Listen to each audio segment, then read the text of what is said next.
TIAA is on a mission. Why? Because 54% of Black Americans don't have enough savings to retire. So in collaboration with big-name artists like Wyclef Jean, TIAA released Paper Right, new music inspiring a new financial future. With 100% of streaming sales going to a nonprofit that teaches students how to invest. Stream Paper Right now and help close the gap. But you have to get in there and you have to light the fire over and over. At some point, the person's going to either do one of two things. You're going to pass the torch to them and they're going to be sitting there holding the torch like, I'm on, I'm in, I'm on board, I'm ready to go. Or you're going to have people that are like, it's too hot in here. Hi, and welcome to Deep Leadership. I'm your host, John Rennie. Well, I hope all is well with you today. It is another beautiful day here in the great state of Maine, where I'm recording and broadcasting from a cabin in the woods. We took a trip this week up to Acadia National Park and really enjoyed exploring the area. One of the things you'll find is in Maine is a lot of wild blueberries. They grow naturally everywhere, and Mainers put them in everything. And one of the best things we tried this week was blueberry and vanilla swirled soft-served ice cream. And yes, it was as amazing as it sounds. I'll share more updates on future episodes. As a reminder, Deep Leadership is brought to you this month by our sponsors, Ignite Management Services and Liberty Strength. These sponsors help me bring these shows to you each and every week, so I encourage you to click on their links below and check them out. Also, I wanted to encourage you to join us on our growing YouTube channel. Search for Deep Leadership on YouTube for videos and exclusive content. Well, that is it. Today we're going to be talking about building a vibrant culture, and my guest is Nicole Greer. Nicole is CEO of Build a Vibrant Culture, and we sat down and talked about what a vibrant culture looks like and what leaders need to do to create it. Leaders set the tone, and this conversation will help you make the right decisions to create an unstoppable team. Nicole has a lot of insight on this topic, so you don't want to miss this conversation. So, are you ready to dive in? Let's get started.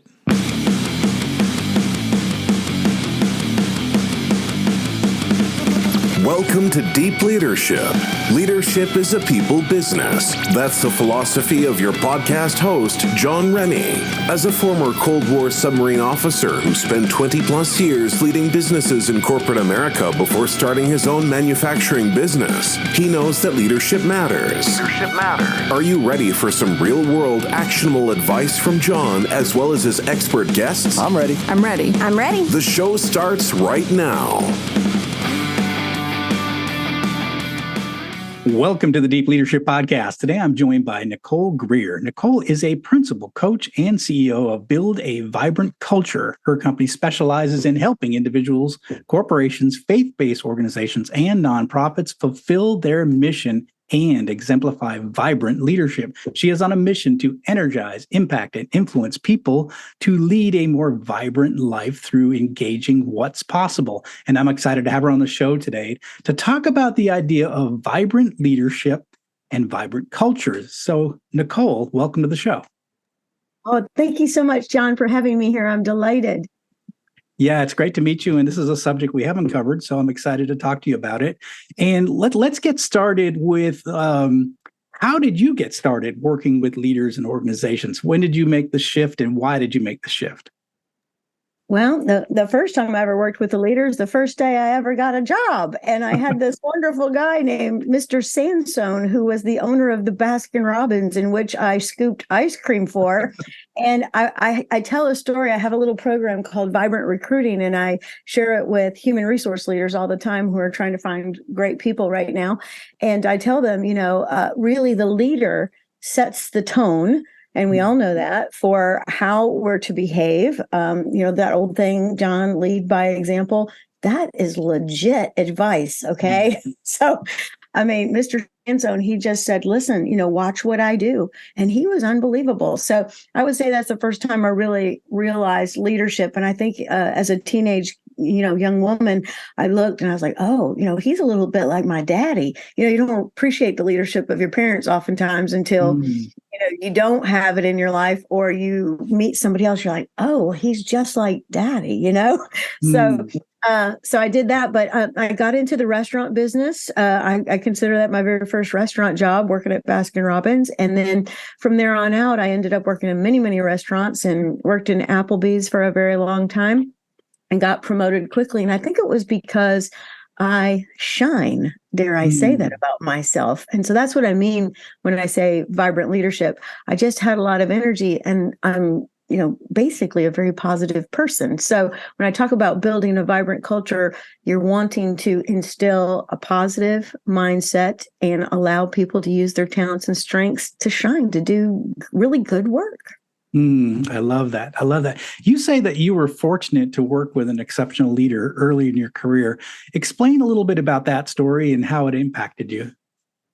Yeah, I'd be glad to. So when I interviewed with Mr. Sansone, I was, a very young person, and I walked in the store, and he made it a very formal experience. Here I am, really, really young, like I got dropped off by my father for the interview, and so I sat down with him, and he interviewed me in a very formal fashion, meaning that he was very serious about talking to me. He wasn't like, I need some young person to work in this store. In fact, a couple of things he said to me have stuck with me all these years. He said, Nicole, one of the things you need to understand about this ice cream store is that it supports the welfare of 4 families. And I'm like, okay. But I didn't really get that in that moment, because I'm nervous. I'm getting interviewed for one of the first times in my life. And so I went home and said that. And it's like, well, what he's trying to tell you is that you have to do a good job, because there are 4 families that are inside this business that are counting on you to do a good job so that we can put a roof over our head, pay the electric bill, send people to college, do all the things that we want to do. And really, it was my first really big nugget of business acumen. These businesses that we work inside of, these organizations that we work inside of, they're supporting all of us. And if business does well, then we do well. So see, I think sometimes people forget that, that connection. So huge in my life. And so he was very serious. And then the second thing I'll just share real quickly is that when I got the job, which was a wonderful day in my life, I was like, oh my gosh, and here's the thing, he took it very seriously. So then I took it very seriously, and he gave me my little uniform. So for those of you who don't remember, back in the day, you wore a chocolate brown shirt, like Baskin Robbins chocolate brown shirt, and a pink hat, and it had the logo on it that said 31. And he gave me my little uniform, and he put it on me, and he said, come here, I want you to put your uniform on, go in the ladies' room. And I did. And I put my uniform on. I came back out, and he put me in front of this mirror. And on the mirror, it said, are you ready to meet the customer? And so he said, look in the mirror. And I said, yes, sir. And so I looked in the mirror, and he's like, you're going to need to pull your hair back. We have to, have health precautions and this kind of thing. And so I pulled my hair back, put my little hat on, put my little shirt on. And he said, no, that's exactly what I want you to look like every time you meet a customer. I was like, and then what did I say? Okay, yes, sir. So he just, he set expectations, John. And I think that's a very, very important part of leadership, is setting proper expectations. Yeah, I love that. I love this story because there's so many things that he did right, treating you like a person, first of all, not just a warm body to scoop ice cream, right? And then explain to you what the rules are, what the expectations are. And then I like here's the why. Here's why we're here, and I think a lot of times employees never hear the why. Like, why? I took over my first manufacturing plant at 32 years old. And I noticed when I talk to employees, I asked them, what do you do here? I plate this part, I machine this part, I drill this part, but they didn't know the why. They didn't understand what they were doing and how it impacted the bigger picture. And on your first day, you learned the why. And I think we fail to do that many times as leaders, to explain, why are we here? Why? Well, how is this job essential to what we're trying to do in the world? And he did that on day one. I love that. Yeah, it was fantastic. And if I could share one more thing about Mr. Sansone, would that be all right? Yeah, absolutely. Yeah. So he takes me, after I look at myself in the mirror, he takes me out and he says, now you watch me today, you just observe. And then at the end of the day, I'm going to ask you questions. So really be observing. And I think that is a huge piece of great advice for a brand new employee. Watch what's going on. Pay attention, like invest, paying attention. And so I did that. Now, at the end of the day, as we were cleaning up, he pulled out, and here's the fun thing. This was in Toledo, Ohio, on Tremainsville Road. This is where I had my first job. And in the city of Toledo, there's a huge company called Toledo Scale. In fact, if you went in any place on America and looked at the name on the little scale, it would say Toledo Scale on it. So he pulled out a little Toledo scale and he put a weight on one side and he said, your job is to scoop, a 3-ounce ice cream ball. And he goes, you can't go over by more than 0.2 ounces, and you can't be under by 0.2 ounces. And he's like, let me tell you why. Back to the why. And he said, because if it's too small, the customer's upset and they did not get their value of what they're paying for. And I was like, okay. And he's like, and you can't go over because we have this thing called food cost. When we determined how much an ice cream cone costs, we determined how much we would scoop, and we have a profit in there. And I'm like, okay. I mean, I just listening to all this going, okay. And I'm like, there's my first lesson in profit, how to make a profit. My first lesson in how to provide value to the customer. And wow. Yeah. So I got off on a really good foot. I feel so grateful to this man. He's popped off the planet now, but I feel so grateful that he taught me all these things. And it was so easy. We're going to be in that room anyways, cleaning up, getting ready, shutting the store down. Why not teach? I love that. It's a great lesson in onboarding and how that's essential in new employees understanding what you do and your why. And I love that example. It's fantastic. So let's take a shift into vibrant cultures. What is a vibrant culture? What does it look like when you're in a company that has a vibrant culture? Yeah. When you're working inside a vibrant culture, you have people who are lit from within and they are happy and doing work they love with people they enjoy. And so that is a vibrant culture. And that's not pie in the sky stuff. It can be done and it needs to be very intentional. Now, one thing I want to say about culture that I think a lot of people are confused about culture, John. First of all, culture, you don't work on culture. You work on people, and the people produce the culture. So it's one person at a time, getting them lit from within. And so every single human that a leader works with, they need to have one-on-one time to, first of all, when like Mr. Sansone, he lit the match and he set me on fire. He's like, we're supporting families and we're scooping ice cream and we're providing customer service. And this is, some of the best lessons you're ever going to get. And so I'm like, okay, so like, this is very exciting. It wasn't like, like I know people who've been on board. They're like, the people I got there, I didn't get my laptop for 6 weeks. Yeah.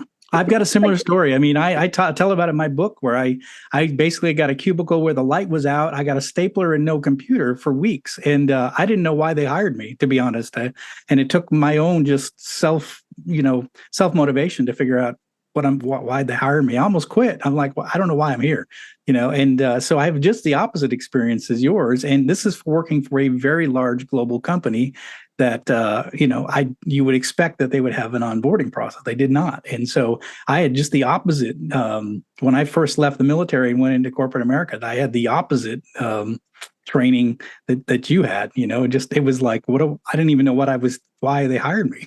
So it's wild. So yeah, and just a simple thing was spending time and explaining, here's what you do, here's why we do it, and here's what my expectations are. Here are the rules of the game. I mean, just simple things like this can get people to really on board with what you're trying to do as an organization. And the thing is, you're spending a lot of money recruiting and finding these people. I mean, I had advanced degrees. I was an engineer. I had a nuclear engineering training. I was someone special they were hiring, and they didn't tell me what to do. I literally had no idea why they hired me. It's interesting. So yeah. Yeah. So yeah, it's a shame that what people do. But I love what you say there is that the leaders light the fire, and it's within. It's the individual has got a fire burning in themselves, and they're doing what they love to do. And I think when we look at the amount of employee engagement in most companies today, it's pretty low. And I think a big part of it is we don't light the fire. We don't figure out what the people's passions are and make sure that they can bring that, what they're good at and what they love to do, to work. We tell them just do this, and if and don't ask questions, and I think we don't let them bring their full self to work. And it sounds like a vibrant culture is where people are allowed to bring their whole self to work and they're doing what they love. Absolutely. Yeah. And your story, at one point in your story, which I loved, thank you for sharing that with me. You said, thank God I was motivated inside, because see, here's the thing about a brand new employee. They're pretty much lit when you get them. Like, that's the beautiful thing. Like, and all you've got to do is, you've been out in the woods in Maine, I think you told me, right? And so you're rubbing your two sticks together, or you're lighting your match, or you're using your magnifying glass in the sun. I don't know how you're lighting your fire, but you got to lean down and go, and really all you have to do is breathe. And that's the part where Mr. Sansone was like, let me tell you why I'm doing this. Let me tell you. He just breathed on me, that, not to be weird, but he told me what was going on and set those expectations. And here's the thing. Back to the thing about the vibrant culture in terms of it's one person at a time, because here's what I know. All the companies I've gone out and consulted with, I'll talk to the leader who needs my help, and they'll say, I got a really good team, but there's this one person. And I'm like, uh-oh. And I'm like, what about that person? And they're like, well, he's got a lot, or she's got a lot of institutional knowledge or whatever. And, we try to keep him or her over siloed in this corner or whatever the thing is. And I'm like, oh, no. You got to, and here's my philosophy on a vibrant culture. You got to coach them in, or you got to coach them out. Yeah.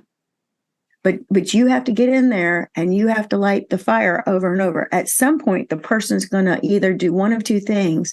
They're going to receive, you're going to pass the torch. That old saying, pass the torch. You're going to pass the torch to them, and they're going to be sitting there holding the torch like, I'm on, I'm in, I'm on board, I'm ready to go, I'm with the team. Or you're going to have people that are like, it's too hot in here. Yeah. And so I'm out. And so, the question that leaders really need to ask themselves is, if somebody is a great technician or has a huge body of knowledge in their brain, but they have a bad attitude and they are negative,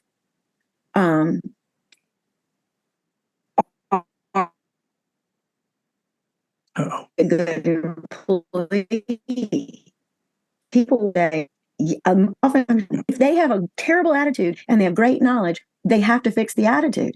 Period. Exclamation point. I will arm wrestle people over this, because that ickiness of that attitude gets off on everybody. And so I have like a little joke. If you were in a meeting and everybody in the meeting had experienced you before, and it was like a meeting that was like a one-off, a new project or something, and John walks in the room, everybody's like, oh my gosh, John's on this project, oh my god, it's gonna be great, because John has like ideas, he's funny, he's great to get along with, he does what he says he's gonna do, he has follow through.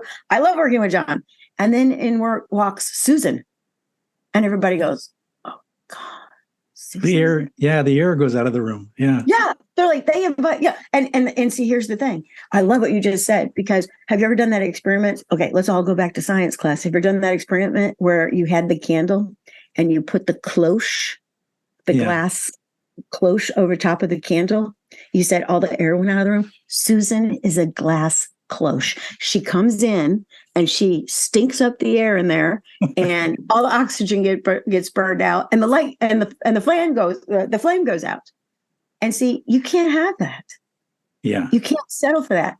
And I'll say one more thing about that is, and you can't settle for it, because you know what? All the people in the room, they thought you were a genius a second ago when you invited John on the project, and now they think you're not so bright.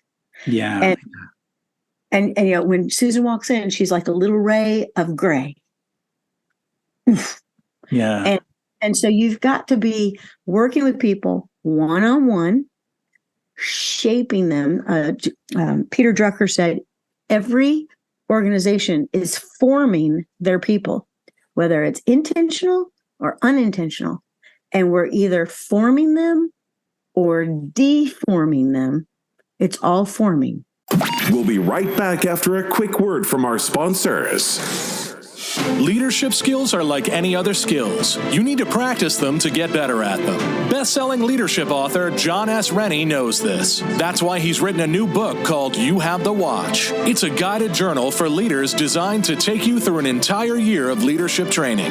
By the end of the year, you will master 50 of the most important leadership skills. If you want to have a greater impact on the results and people in your organization, go to youhavethewatch.com and pick up your copy today. This episode is brought to you by Ignite Management Services. Ignite is led by Mike Watson, who you might remember from episode 137. Mike and his team believe that everything starts with leadership, whether it's strategy execution or cultural transformation. It's the role of the leader to create the conditions for their people to succeed. The team at Ignite can help you develop critical habits to enhance your leadership capability and transform your business. Ignite Management is now offering the Resilient Leadership Assessment Tool. This is an online questionnaire designed to assess and guide leadership development, coaching, and team building. It provides leaders an opportunity to gain insights into their leadership strengths and development needs. After taking this assessment, you will receive a custom, detailed report that provides practical and actionable recommendations to enhance your effectiveness. I have taken this assessment myself and found it to be extremely valuable in helping me make changes to my leadership approach. Right now, Ignite is offering 15% off the price of this tool to the deep leadership audience. Go to ignitemanagement.ca and enter the code START15 at checkout to get started today. This episode is brought to you by Jeremy Clevenger at Liberty Strength. As a high-performing leader, you know that leadership isn't about telling people what to do, it's about leading by example. And for most people, the one area that they are lacking when it comes to leading by example is their health and fitness. By improving your health and fitness, every other area of your life improves. Your energy skyrockets, your sleep improves, your confidence increases, and more. But how can you get and stay fit as a busy leader? Well, you do what you've always done. You hire the best people for the job. Don't struggle on your own. Put Liberty Strength in your corner. Jeremy and his team will work with you to take your physique, mindset, nutritional habits, and more to the next level with his step-by-step, all-inclusive coaching program. I've worked with Liberty Strength for the past 2 years, and I'm in the best shape of my life, and I'm still hitting strength personal records at 56 years old. If you want to step up your game, reach out to Jeremy at libertystrengthtx.com to find out more and get your initial consultation scheduled with him today. And what the leader does, it sends the message, right? So if we say that, I think her name was Susan, Susan was, it's acceptable for Susan to be here and be on this project, we're saying that it's acceptable to bring that level of negative energy to the team. And we're saying that's okay. And so other people who might be good employees might say, well, if Susan can not bring her full self to work, I'm not going to bring my full self to work. And then it's contagious. So it's the, in my first book, I talk about firefighting on a submarine. We were taught to run towards the fire. Don't ignore it because it can get dangerous and get out of control. And same thing with people. If you don't address the issue, it can be a fire that can really hurt your culture. And everything we do, I love what you said, we're either forming or deforming based on our actions as leaders. That's 100% right. And I'll tell you a true story. I'll change the names to protect the innocent. But we were going to have this team building session. And here's the thing. It's the first time this leader has ever had team building, brought in an outside facilitator like myself. We're going to do this thing called the 4 elements. And it's a personality profile that's a lot like doing a Myers-Briggs or a DISC or many of the various and sundry things out there. This was just had to be called the 4 elements. And so I'm going to come. And so the leader is all excited because he got it approved. And this is a big breakthrough. Don't miss all this. big breakthrough. First time we're doing this. We're going to, he is the right kind of leader, kind of. And so the day comes and Mr. X on the team doesn't show up. And the leader's like, where's X? X isn't here. Let's find out where X is. X must be late. Let's make sure X is okay. So we don't start on time. Don't miss that. And everybody in the room was like, X. And so we're looking for Mr. X. And so turns out he's decided to work from home today. Wow. And so the leader's like, well, we're having this meeting and I sent you the Teams invite and the stuff and the thing. And he's like, oh, I've already done this in my career. I'm not coming. Oh, wow. Oh, I was like, you got to get this guy here. And so the leader's like, get in your car and come to work. And he's like, no, I don't think I will. Oh, jeez. Later on, I found out that nothing was done about it. Yeah. And I was just like, and here's the thing. You know how, I don't know if you're hearing this, John, but again, about vibrant cultures, one of the things is that not only does the leader know the individuals, but the individuals know each other. So I've got lots of little exercises and things I do to help people get to know each other at a very cool level. But this whole thing about like there's 4 generations in the workplace right now, and millennials and Gen Zs and all this stuff, and they don't, I don't know about all that, because I love anybody who works hard and is fun and has a good time at work. I love anybody who's doing all that. I don't really look at your wrinkles or your lack of wrinkles or whatever. But the thing about it is like I hear all the time an older person, somebody my age, I'm 56, and they will talk about the 20-year-olds in a very poor way. And like, just think about Mr. X. He's my age, and he totally disses the training. I mean, what is that young person supposed to think about him? Yeah. Yeah. And then to not respect the young people by showing them leading the way. Oh, I'll come to training, even though I've done this before. Because doesn't he want his young people to get the personality training? I don't understand. Yeah. I think it's, and again, I think oftentimes I always say there's puzzle pieces that don't fit in our puzzle, and that's a puzzle piece that just doesn't fit.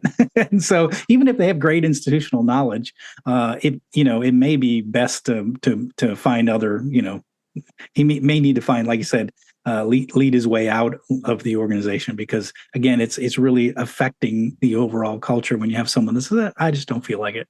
That's not good. And especially if it's allowed, for sure. Yeah. Right. Yeah. And they talk about these young people are so entitled. This guy just is so entitled. He's not even going to come to the building today. Yeah. That's wild. I know. So anyway, that's and stability is important. When you have a vibrant culture, so when you have employees that are happy, they love their job, they like the mission of the organization, they're on board with that mission, they're fulfilling their full potential, they're doing what they enjoy to do. What is the performance level of the organization like when you have that vibrant culture working and you're firing at all cylinders, and you don't have that 1 or 2 employees that are dragging you down, but everybody's on board, everybody's firing? What's it like, and how do those companies perform? Well, first thing I would say is it's fun. It's enjoyable. And I don't know about you. I've worked a day in my life and I thought, wow, the day really flew past. Yeah. And then I've worked days and I was like, that was the longest day ever. And it usually wasn't related to the work. It was related to the humans that I was hanging out with. So I think productivity goes through the roof when the people are happy. So one of the things that I do when I do leadership development is I show a lot of little really simple models, because I'm trying to get people to visualize what I'm trying to say. So I have this very simple model where it's a line going up and down, and at the top there's an arrow pointing up, and at the bottom there's an arrow pointing down, and I call it the feeling scale. And at the top of the feeling scale is this feeling called euphoric. Okay, so it's that feeling like, like there's not even a word for it. You just sucks your breath in, and you're smiling, and you're like, whoa, it's awesome. And I ask leaders all the time, how many euphoric moments are we creating? Like, people are like, oh, we pulled it off. We did it. It was amazing. So we've got to be very intentional about creating up the feeling scale type environments, right? Because here's what I know: when people feel good, they're ready for more. Like they can even be tired, and they'll do more because they're winning, they're achieving, they're having a good time. And I don't know anybody on planet Earth that doesn't want to come home and go, "Look what I did today." I mean, when we were little kids, I don't know what you did, John, but I walked in the door. I got an A. I got an A today. Yeah. And then I'm like ready to go back to school, where that's the place where I succeed. And so it's exciting. Now down the feeling scale, and I'm not making a joke here, at the bottom of the feeling scale is this word called suicidal. Now, if you hang out with all my HR pals, they'll tell you that suicide, it's at an all-time high. And it's not a joke. I mean, people don't think there's a reason to live. I mean, come on, this is serious. And people may not be suicidal at your workplace, but if they're sad, they're mad, they're unglad, they think Larry is a jerk, they think Mr. X is a jerk, they think Susan's a jerk, whatever, they don't bring their full selves, like the words that you just had come out of your mouth. And so in a vibrant culture where we are tied together and we are all lit, we all know why we're doing what we're doing, we're seriously productive, we have better ideas, better energy, and get more done. And here's the thing. Let's go back to Mr. Sansone. When you get more done, when you sell more ice cream cones, you make more money and everybody benefits. It's business acumen. People are not understanding that. And I'm a big proponent. One of the things I also teach and build a vibrant culture is to have open books.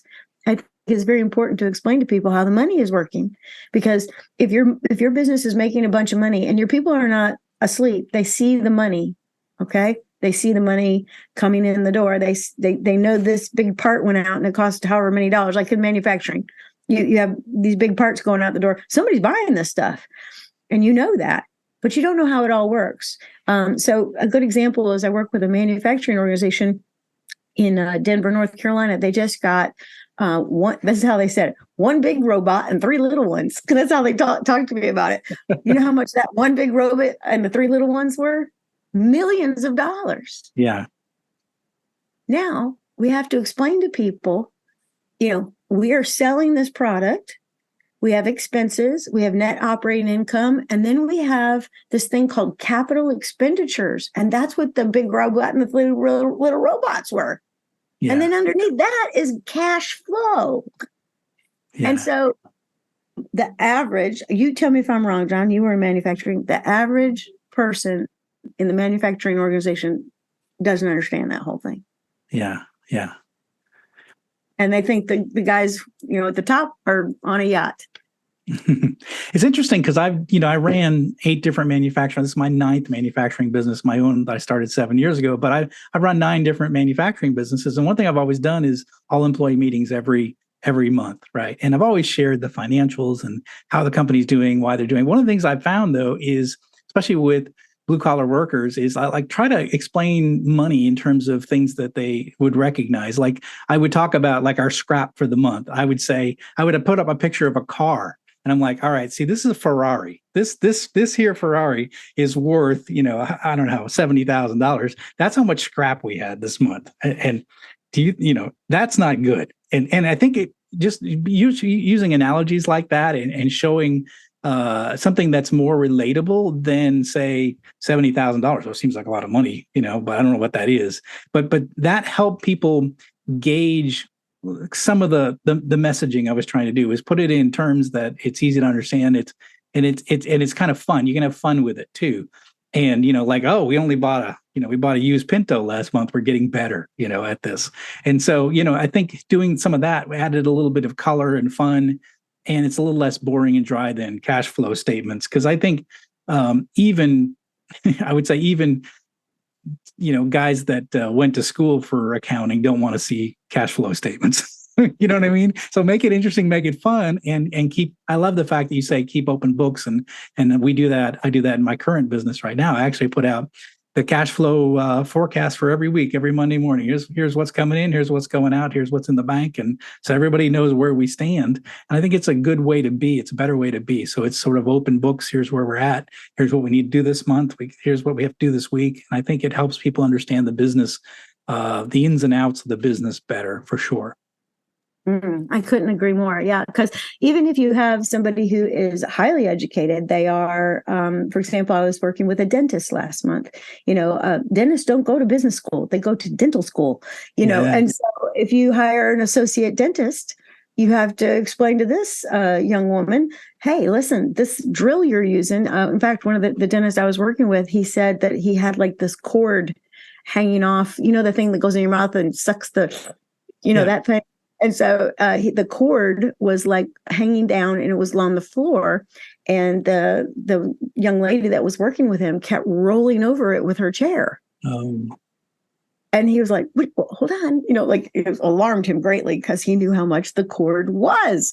And so he's like, you can't roll over that cord. It costs this much money back to your, and he could have said, this is the same as like 8 lattes at Starbucks or whatever, Exactly. Whatever she can relate to. Yeah. But it's like, people, was she meaning to roll over the little cord? No, she's in there nervous. She's working with her new boss, and so, that's the thing. My main thing for Build a Vibrant Culture is spending one-on-one time with your employees, because, John, a lot of leaders will say, why don't they think the way I think? Because you haven't sat with them and told them why you think the way you think. Yes. They got to understand. Yeah, I love it. One thing I noticed, I was looking through some of your social media, and I love it, by the way. You got great social media. We'll put links to that in the show notes. But you had on Instagram, and I want to ask you about it. You said, celebrate your people, not just their accomplishments at work. Explain what you mean by that. Oh, yeah. So, here's the thing. People have 2 motivations in the workplace. Okay. One is, I'm a career person. That's who I've always been. I think that's who you are. If I had to roll the dice, I'd say you're a career, military and everything. So, it's like, I want to have a career, not a job. And it's okay to have a job. It's totally fine. Now, most people have a job to support something outside of their work life. And we need people doing things outside of business to make the community beautiful, the world beautiful. And so I'll give you an example that just happened. Last 3 days, I was working with a manufacturing organization, and I was doing what they call expertise and leadership training. So we're doing change management, emotional intelligence, all this stuff. And so had this one woman in there. Now, don't miss this. It's leadership development. This woman's in there. She's been with the company 29 years. Finally, somebody's like, she should probably go to that. Oh, wow. And she's going to be there another 10. I mean, like, she literally started when she was 18 in this building. So anyway, so she is fantastic. Well, she works on the production floor, and she has institutional knowledge out the wazoo, 29 years, but she's also a love. She's absolutely delightful, and she loves to bake cakes. And so when I post that on social media, it's kind of like, we need to probably be telling everybody that she has this cake business, because all weekend long, she bakes beautiful wedding cakes and birthday cakes and this kind of thing. It's never interfered with her job for 29 years. Why wouldn't we tell the world and all the people that we know in the North Carolina area that she bakes these cakes? So Mala is her name. And so yesterday she surprised us all, and she brought us this red velvet cake that would knock your socks off. It's beautifully decorated. And she's like, I just brought this for y'all. And we're just like, oh, and so everybody's so happy in training.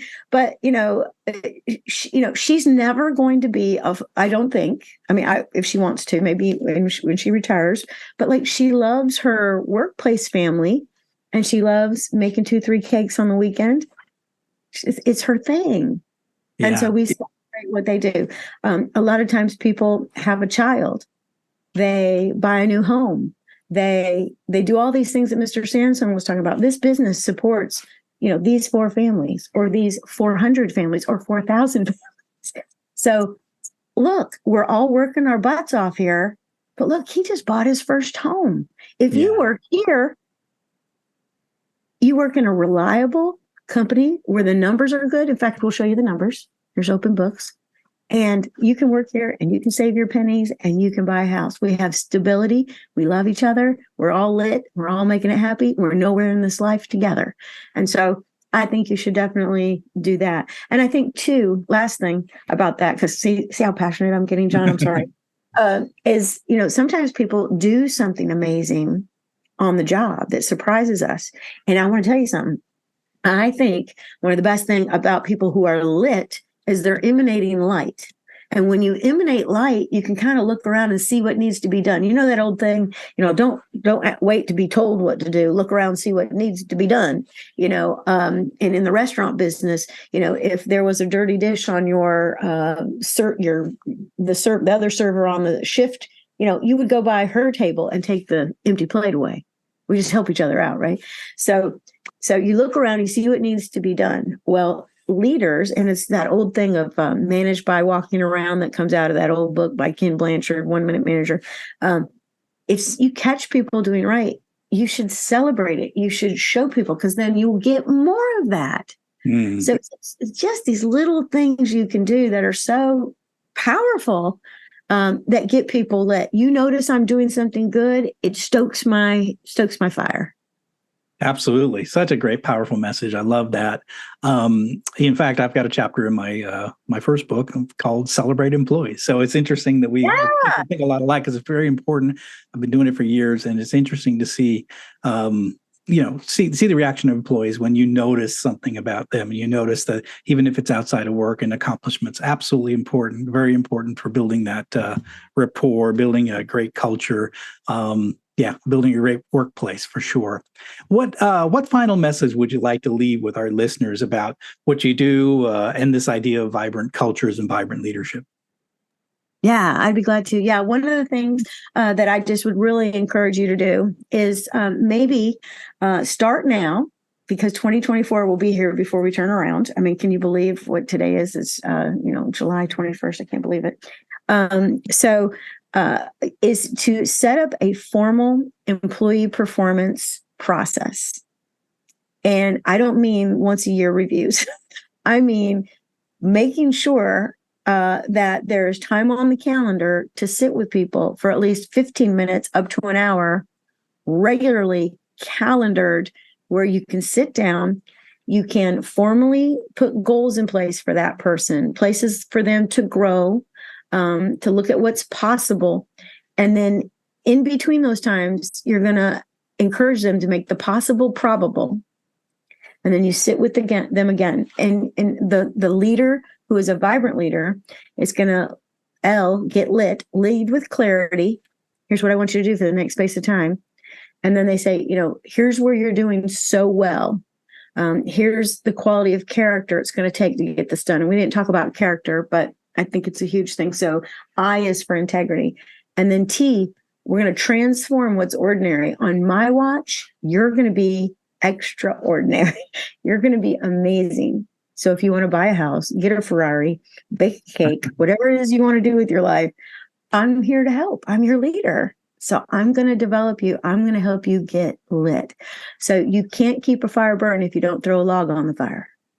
And so I would say that. And the last little tidbit is, I love to share this wherever I go. I had a wonderful human in my life, and I've been very blessed. But, on the other hand, you have to go seek out great people to work for. You got to get with the good people, good companies, good mentors, good stuff. You got to go find it. You can't sit around and complain about it. Don said to me, Nicole Greer, uncommunicated expectations are a premeditated opportunity to be disappointed. Mm-hmm. And I was like, oh my gosh, that's money. And so don't sit around complaining about stuff.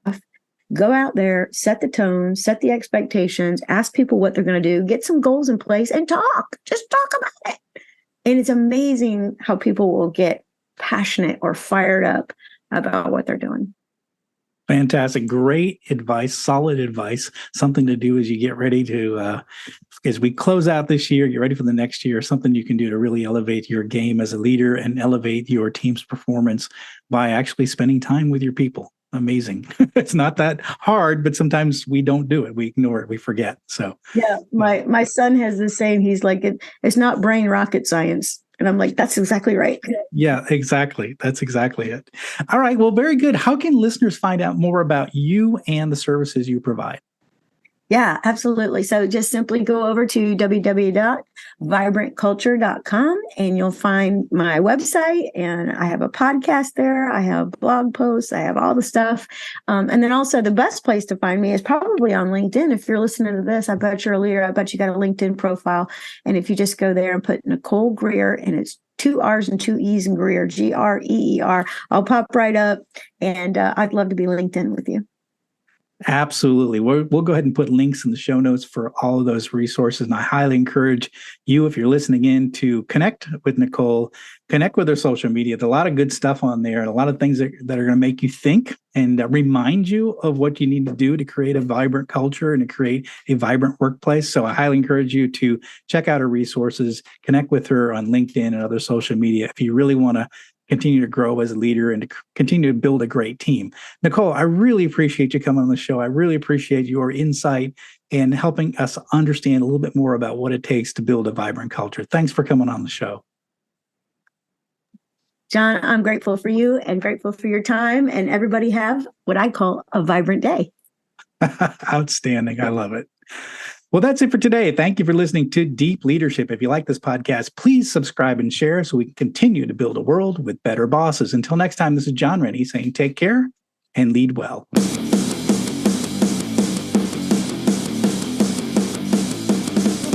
Thank you for listening to Deep Leadership. Thank you. Thank you.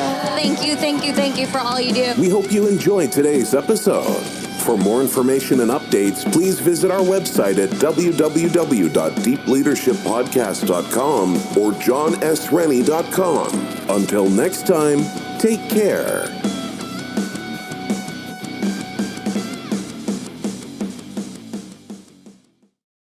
Miles, are you ready to record our promo for Season 2 of the Wanna Bet podcast? David, have you ever seen a grown man naked? Miles, we're not here to quote lines from Airplane. We're here to tell people that Season 2 starts August 18th. But I like Airplane. I know you do, but Wanna Bet is a sports betting podcast. Each week we bet $1,000 on the NFL teams and games that we love. Well, that sounds like fun. It is fun. And last year you picked over 60% of your games correctly. How'd you do? We're not talking about that. We are telling people that they can find us every Friday. So no more movie quotes. Roger. Electricast.